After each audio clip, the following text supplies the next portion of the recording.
What's going on, everybody, and welcome back to Riff Ram Review right here on 88.7 The Choice, your choice for college radio. I'm Ian Napetian, and I'm joined alongside Zion Trammell and Seth Dowdo as we move into the second hour of tonight's show. We did a lot of basketball talk, TCU men's basketball in the first segment, then that was followed by women's talk, and then heading back to men's basketball, talking really about the Big 12, what we like about the conference, how it's really pushed itself into that category of being the best basketball conference in the U.S. But now it's time to switch over to the NFL, as this last weekend was the NFL Divisional Round. So we've got to recap 4 of those games, starting off with the 49ers and the Green Bay Packers. It was to not many people's surprise that the San Francisco 49ers got a first-round bye. They ended up playing the Packers after the Packers took care of business against the Cowboys.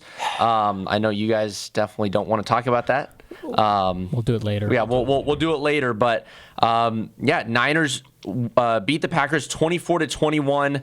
Anders Carlson missing a field goal late in the game. It was nasty weather. Not an excuse for Anders Carlson, but nasty Bay Area weather, rainy. Just looked completely gross from the broadcast. But 49ers advancing to the NFC Championship round where they will take on the Detroit Lions, and that's another game we'll get to. But what did you guys make of this game? This was the game on Saturday night. Saturday Night Football on Fox. Yeah. What did you guys make of it? I bet you that the plants on top of Levi Stadium, where they have that self-growing thing, were well watered. Yes. And so was the football. Yep. And Anders Carlson missed it. Darn, man. It was so close to being a Jordan Love legacy game. Yeah. And so close to being a Brock Purdy, oh no, are you bad again game? Yeah. But it was not. He clutched up. He has that clutch gene.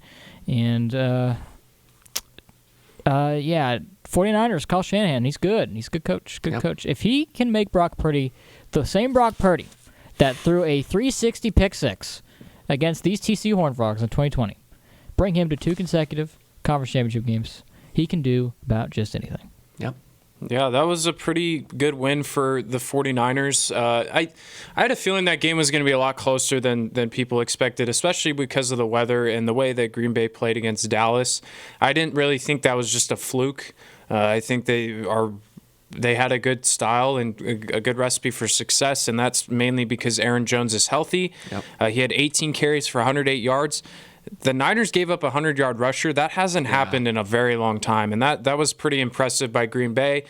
I just think the youth of this team kind of, killed them a little bit. Jordan Love, that off his back leg kind of throw was very forced. Yeah, it was a little forced. And then, having Anders Carlson miss that kick. But, big props for Matt LaFleur to get this team competitive with a lot of first and second year guys, and really putting up a fight against arguably the best team in the NFL is pretty impressive, and I think they'll be good. And Jordan Love has impressed a lot of people. He's definitely the future of that franchise at the quarterback position. Yeah. Not to take away from Jordan Love's season, because he had a great season, but that last interception reminded me of a fellow Green Bay Packer quarterback, but Brett Favre, when he threw the pick as a Viking to the Saints, of just throwing across your body late in the game. You don't need to do that, Had plenty of time. Yeah, plenty of time. I'm trying to remember where players were there. Felt like he could even maybe just ran it for a yard or two and run out of bounds, or just throw it out of bounds type of thing. I'm watching right now. But yeah, just unfortunate ending. An unfortunate ending for Jordan Love and the Packers. But I mean, they should be proud of the season they've had, 10-9 with such a young team. And again, then to put it to the 49ers the way they did, because the Niners are not an easy team to go up against on any week. One of the 3 teams that didn't have any Pro Bowlers, the Packers, and they beat the bejesus out of the Cowboys, and then competed right up to the wire with the Niners. Were driving to either tie or take the lead in the fourth quarter against, as you said, Zion, probably the best team in the NFL. Something to note going forward, Deebo Samuel left this game very early, and I thought that was going to play a big role, and I think it did play a big role, because the offense kind of sputtered a lot after that. it kind of felt like all year almost, like how Debo went, the team went, and like when he wasn't playing, that's kind of when they had those weird like bumpy losses in the middle of the season to the Browns and someone else. I don't recall off the top of my head, but he went out early, and I was like, okay, all right, this is kind of an avenue now that the Packers have, and they certainly did take advantage of it. But in that fourth quarter, down to the wire, down 21 to 14, the 49ers offense and Brock Purdy just figured it out, and they went out there and they won the football game. And that's props to Brock Purdy, that's props to Kyle Shanahan, that's props to everyone on that offense for realizing that, hey, do or die. And they talked about it on the broadcast a lot, how this 49ers team kind of viewed this season as like, all right, we've accumulated a lot of success over the past 5 years. We made a Super Bowl, we lost. We've made it to conference championships, we've lost them.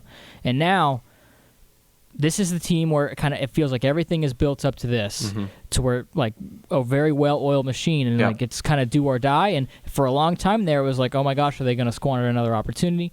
They have another chance to make another Super Bowl next week against the Lions, which we'll get into in a second. Yeah. No, it was a really interesting game. I think it was really a game of two halves. I kind of want to say that because the Packers really dominated especially the first quarter, but the first quarter and a half kind of. They had two drives at least over 7 minutes each, I believe. They only got 3 points out of those two drives, though, if I'm not mistaken, something like that. But the Packers found what worked early on, and ultimately it was just that the Niners made the adjustments to get that one-step advantage above the Packers. But no, credit to Brock Purdy, credit to Kyle Shanahan. Again, Niners have had a tremendous season, and it's going to continue against the Lions. But another game we wanted to get to was the Ravens and Texans. I thought, at least from a neutral point of view, it was great to see the Texans get to this point. I mean, what a season it was for C.J. Stroud, DeMeco Ryans. For Stroud, someone that came into the league, second overall pick, didn't really have a ton of guys to throw to at the start of the year, but guys really showed up when they needed it. Nico Collins, Tank Dell, who unfortunately had the broken leg in the middle of the season, and then Dalton Schultz, who was with the Cowboys the season before and really popped off with the Texans this year. I mean, for the Texans to make it as far as they did, I think it's an incredible achievement. But the Ravens controlled this game completely. They shut down the Texans. They beat them 34-10. Texans did not score in the second half. This is the patented special teams touchdown makes the game look a lot closer than it actually is. Yes, game. Exactly. Yeah. Their only touchdown was a punt return for a score that tied it at 10. Yep. And then the Ravens just continued doing what they were doing. Yep. There was a point in time there where the offense, for a little while there at the beginning, where the Ravens offense did not. They looked like they hadn't played in 3 weeks, which is true because they really hadn't, because they'd been resting so much. They didn't play their starters in week 18, so they were a little rusty. But once they knocked that rust off, I mean, it was. This defense is so good. This is another well-oiled machine. Mm-hmm. This Baltimore team is really good. I cannot believe that there were discussions during the offseason that the Ravens wanted to get rid of Lamar Jackson. Yeah, it's crazy. I mean, he went 16 for 22, 152 yards, and passed for 2 touchdowns. And then on the ground, he had 11 carries for 100 yards and 2 touchdowns. Yeah. Just crazy. MVP. Yeah, I mean, what he's done this season's been spectacular. And again, the Ravens defense is really, really good. Again, kind of similar to the Packers-Niners game, I felt like the Texans kind of found a couple holes here and there at the start, but then the Ravens kind of just they filled those voids that weren't there at the start of the game and then just figured it out. And yeah, again, just completely controlled the rest of the game and knocking out the Texans. So let's clap it up for C.J. Stroud. Clap it up. Hit my mic. Yeah. Very proud of CJ, but it's kind of good. Put the city of Houston. We got to keep them down. Keep them down. Keep them down a little bit. Yeah, they got their quarterback, but they're probably going to need some new running backs next season. Derrick Henry. Oh man, could you imagine? And yeah, like you said, they didn't have Tank Dell, who's one of their top receivers early on. Noah Brown missed this game. Nico Collins missed time here and there, and If they can add someone like Derrick Henry, that would be a pretty dynamic offense. I don't know if you can spend that money because you're not spending as much money on your quarterback right now. Your receivers are young, so yes, you can spend that money for a guy like Derrick Henry. And that'd be nice for Texans fans to be like, finally, we can't get destroyed by him every year. He can, maybe do some of the heavy lifting. The hope for the Texans is that they are the reverse Jaguars from this year, where last year the Jaguars were the up-and-coming team, where we were talking about them in this spot. They just lost the Chiefs in the divisional round, but they're like, hey, clap it up for the Jags, and then they come out and they absolutely choke in the second half of the season. Yeah. So hopefully for the Texans, they continue to build on that momentum, and I think that, between them and Jacksonville, AFC South, and also in Indianapolis, is in good hands. Unfortunately, the other team, who's the other team in the AFC South? Oh, Titans. Yep. Yeah, well, we'll see how that goes. Yeah. That'll be interesting. But moving on to the games on Sunday, the Detroit Lions took on the Tampa Bay Buccaneers. They took care of them 31-23. The Lions are headed to the NFC Championship game. Gosh, for the first time in 36, 37, 38 years? I was a wee idea in the minds of two individuals. I was not even alive. I mean, gosh, it's crazy, but crazy that the Lions took care of the Bucs. I mean, the Bucs, I can't believe a team that was 9-8 won their division and made it this far anyways. They almost won. They almost won the game. I know. What do you guys think about them going for two? At that point? It didn't matter. No, I know, but just in that situation. I'm in the belief that I like the idea of going for two twice, but I think you almost should kick the field goal or kick the extra point so it's 31-24, and then you have the opportunity to make a decision. Do you want to go for two and for the win, or do you want to just kick the extra point and tie instead of going for two twice? Because the chances of you missing like two extra points or even one is significant. Yeah, so I would kick the extra point and then give yourself a decision to make. Do you want to go for the win or tie? I've never seen this played out in a situation where it's like like this. Usually it's, all right, we're down by 15, and we need to go for two once. And they scored their first touchdown, and they go for two then. But at that point now they're down. They're still down by 9. Mm-hmm. Usually it's when you're trailing and you're trying to tie it, not to potentially take the lead like they were doing here. So this was very odd. I would have just kicked it at this situation. Yeah. But in the end, just like Lincoln Park always says, it didn't even matter.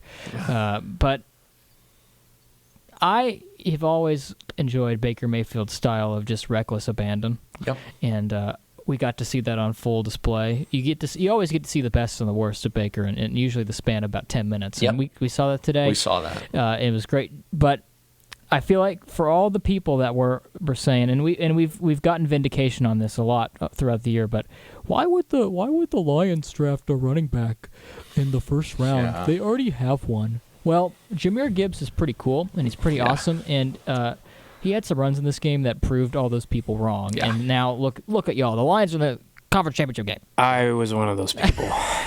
I was one of those people too. Yep. I wasn't sure, especially after you get rid of what's their face, Jamal Williams and DeAndre Swift, and then you get two completely new running backs. I was like, okay. I was like, interesting. I liked the Laporta pick. I didn't like the Jahmyr Gibbs pick. Yeah, because I wanted the Cowboys to get Laporta. It felt very strange with the Jahmyr Gibbs pick, to be honest. But hey, I mean, they've built up such a great culture. It still is kind of strange, but like we've arrived at like a good point. So now it's like, hey, it was still kind of paid off. It was a strange process, though. And they drafted Brian Branch, who's been really solid for them on defense. That's in that draft. So that draft class has just been loaded for the Lions. But yeah, Tampa Bay, they came up short. They beat Philly, so I love them already. And Baker Mayfield. Love you, Baker. And okay, this was kind of interesting because I thought about this. I was talking about it with my dad. This quarterback matchup. Both quarterbacks, had a good start with their franchises. With the Rams, they went to the Super Bowl, and then Baker was great at the start with the Browns, and people thought they were going to be the future. Then things spiral out of control. They get traded and replaced by good quarterbacks, Watson and Stafford, and then, they get a fresh start with new teams, and then they're both in the postseason. It's pretty cool. Pretty similar. The Baker Mayfield saga is very, I'll table it, but it's very interesting. He was on the Panthers, and then he was on the Rams last year. Yeah. And now he's their quarterback for at least the next year at the minimum. At the minimum. Yeah, he played himself into a starting role. This was an audition season for him, and he succeeded. Yeah. He definitely earned the part. So, no, credit to Baker Mayfield. And then rounding out the NFL Divisional Round, at least on the AFC side, was the Chiefs and Bills game last night. Chiefs took that one 27-24. Frigid conditions in Buffalo. And kind of the big story out of that was the Bills and Tyler Bass missing the, 41-yard? 44-yard field goal attempt? Yeah. You would have thought it was from 74 with how much he missed that. Seriously. This was the chance for Buffalo. This was the most wounded animal, Chiefs team that you were going to get and then for a while. It's their wide receivers aren't going to be this bad next year. They're going to fix that. And this was a team that didn't look like it was going to be anything special. There were multiple times I feel like we talked about in the regular season where it was like, man, if they keep doing this, they're going to lose. Yep. And then for some reason the playoffs start and it's like it's not, it's like it's last year again. Yep. But heartbroken for Buffalo because it felt like this was the shot and they still came up short. Did Stephon Diggs? I have a question. Stephon Diggs, was he there? I was just going to talk about it. I wanted to use this opportunity to talk about the Bills because we can talk about the Chiefs later. Stephon Diggs' fall-off needs to be studied, man. I mean, this dude has been an absolute ghost for them. He had a decent game against Miami. He hadn't gone for over 50 yards since against Philly, where he had 6 catches for 74 yards. I mean, he has literally been a ghost. And I think Buffalo, they need to revamp their receiving core. I'm sorry. Dalton Kincaid and Khalil Shakir should not be your receiving leaders on offense. That just should not be the case. And I do feel for Josh Allen. Played out of his mind. He did play out of his mind, and he's not the reason they lost. He could have made some throws that he missed. He's not the sole reason they lost, but it's become a discussion now where you kind of have to hold him a little accountable because Lamar Jackson's one win away from going to the Super Bowl. Joe Burrow's been to the Super Bowl, and Mahomes has won multiple, and Josh Allen has not. So it's not all on him, but it's just something you have to think, and not that they're going to move on from him, but, it's just something you think about when you talk about Josh Allen. He made some throws last night where if I'm alone and watching a game, I will not, say things out loud a lot, but there were some times where I just was like, oh my gosh. Oh my Impressive. That was, both of them. Patrick Mahomes made a throw to... who was it? It was Valdez-Scantling. Yes. It was very early in the second half where he stepped up in the pocket and threw on the run, essentially with both feet in the air, and it was a dot. And I was like, I wish that every quarterback could do that because I've watched enough college football where it's just some random sophomore from Myrtlesboro, Virginia, and he just throws it into the back of his offensive line every single time, which is entertaining. But this was art, and I wish we could see that a lot more. Again, heartbroken for Buffalo, heartbroken that it was wide right, heartbroken that they had to sit in the cold and watch that. At least they could have done was been 70 degrees. I know, exactly. And they made the fans shovel the snow before the game, and then they treated him to that. Yep. It's really unfortunate. It was tough, but it was a great weekend for the NFL Divisional Round. 49ers will advance to the NFC Championship game where they will play the Detroit Lions, and then the Ravens and the Chiefs will square off in the AFC Championship game next weekend. So those will be pretty great games. Coming up next segment, those are the 2 games that we are going to preview as well. So stick right here. You're listening to Riff Ram Review right here on 88.7 The Choice, your choice for college radio.